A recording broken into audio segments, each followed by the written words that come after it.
chilling wait for the front gate to be opened.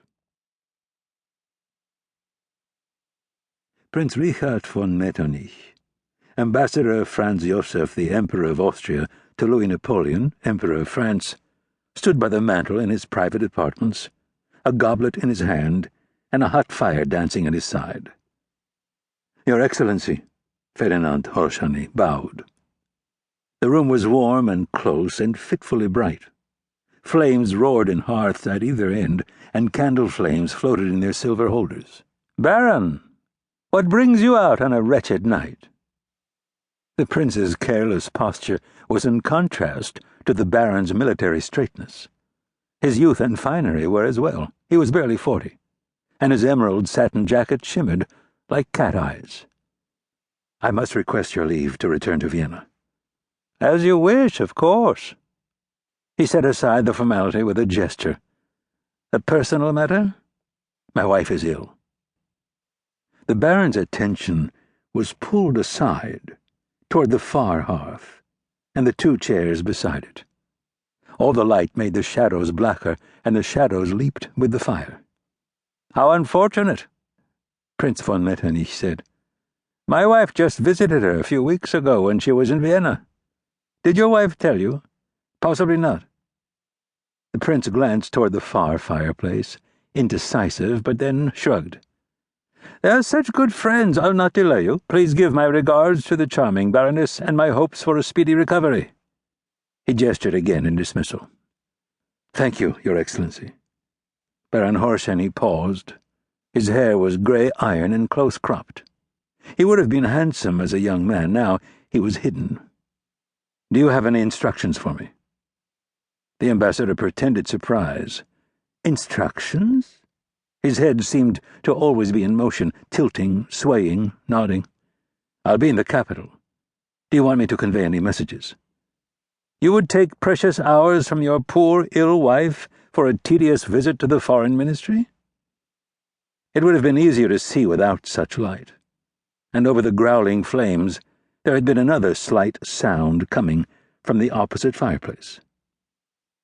"I would have the opportunity, if you wish."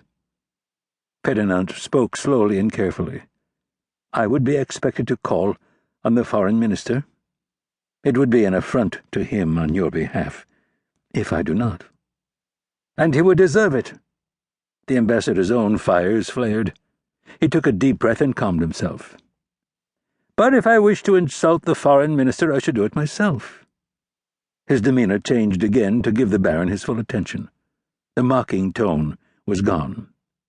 "Be innocuous, be bland, and say nothing. Tell him the usual, that relations between France and Prussia are as difficult as ever, and we have fears the current crisis may make them even worse."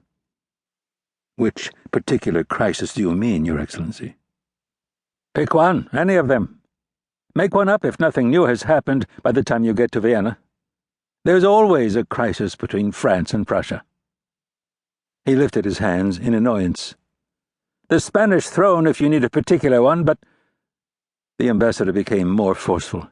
"Stress that this embassy is diligently working to calm the French government. Because the greatest harm would be that the ministry gives us instructions. You know as well as I, Baron Horshany, it is very delicate at the moment, and I think it is best for us to manage it ourselves. There will be war between Paris and Berlin within the next 12 months, I'm sure of it. But it's far better for the Austrian government in Vienna to not meddle. Be careful what you say." The baron was satisfied. "I understand, Your Excellency." He stared more closely at the chair facing the far fireplace, but the shadows were too deep. Prince von Metternich drew his attention away. "And will you also visit the office of the Army General Staff?" "If possible.